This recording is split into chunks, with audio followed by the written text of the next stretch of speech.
Donald Trump walked onto The Late Show with Stephen Colbert to save his image, a surprise appearance rehearsed down to the second. But what started as a bold move to reclaim control over a swirling narrative turned into something very different, a live collapse that played out before millions.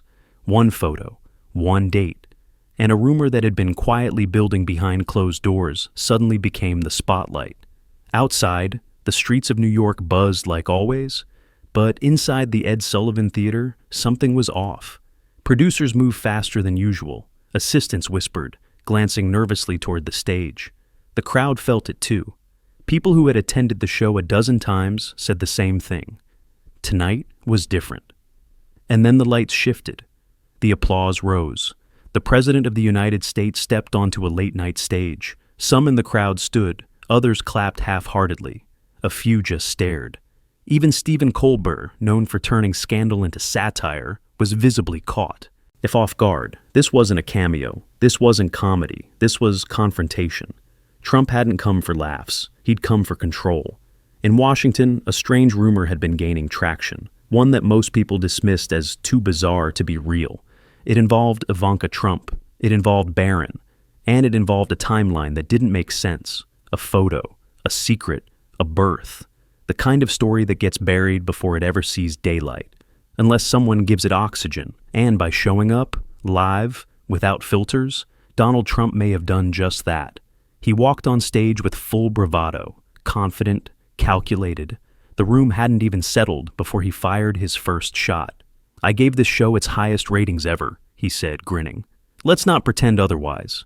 The audience chuckled, but it wasn't a warm laugh. It was uncertain, nervous. The kind of laugh that people give when they're not quite sure what show they're watching anymore.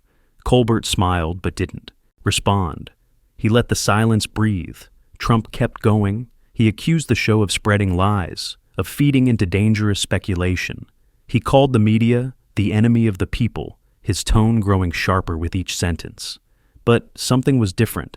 The louder Trump got, the quieter the audience became. And Colbert, he stayed still, calm, measured. His expression didn't change. The contrast was becoming impossible to ignore. Trump, loud and animated. Colbert, quiet and still. One trying to dominate, the other refusing to move. And then came the moment. Colbert leaned forward. His voice was steady, low, and without theatrics, he dropped the question. "There are reports," he said, "that Ivanka gave birth to Barron in secret, that there's a photo, and that the date matches." The room froze. No one laughed, no one clapped, not even a cough. Trump didn't speak, he didn't blink. For the first time that evening, he wasn't performing. He wasn't attacking. He was still. Then, as if snapping back to instinct, he fired off. "That's fake. That's disgusting. A total lie." His voice was louder now. His hands moved more. The words came fast. Too fast. He was trying to take the wheel back, but the illusion had cracked. Colbert didn't mock him. He didn't interrupt. He just sat back, looked him in the eye, and said, "The audience deserves to know what's real." That was it, and that was all it took. The power shifted, instantly. Trump, who had opened the segment trying to control the narrative, was now visibly on the defensive, reacting instead of leading, and the audience saw it, clear as day. The president, known for steamrolling interviews, was being undone, not by aggression, but by silence. Not by confrontation, but by calm, and more importantly, by a question he wasn't ready to answer. What followed was a media explosion. The clip hit the internet like a lightning strike. Twitter threads, TikTok breakdowns, cable news segments. Running it on loop, people didn't just replay what was said, they replayed what wasn't said. Body language experts zoomed in on the moment Trump paused. Fact-checkers scrambled to find the mysterious photo. And yes, it surfaced. A blurry image of Ivanka cradling a baby, with a suspicious timestamp. Not proof, not confirmation, but enough to make people lean in.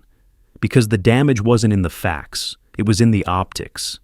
It wasn't about whether the rumor was true, it was about how the president responded to the idea of it, and how, for a split second, the mask slipped. The man who had made a career out of confidence, force, and spectacle hesitated. And that hesitation echoed louder than any insult ever could. That night didn't end with a bang. There was no outburst, no storm off, just applause, some polite, some relieved, some unsure. But the internet never forgot what it saw. It saw the architecture of dominance, built on noise, energy, and repetition, collapse. Under the weight of a single quiet sentence, Colbert didn't out-argue him. He didn't trap him. He simply gave him space. And in that space, Trump unraveled. This was more than a political moment. It was a media moment, a psychological one. The breaking point of a strategy built on momentum, exposed by stillness. Trump had always been the one to throw others off script. That night, he was the one who couldn't keep to his. And for those watching, whether they believed the rumor or not, the feeling was the same. Something had changed. Because for once, in a room built for performance, Donald Trump didn't know what to say. If this made you think differently about media, power, and how control can vanish in a moment, make sure to subscribe. And if you want to know what's really behind that photo, stay tuned. That story is just beginning.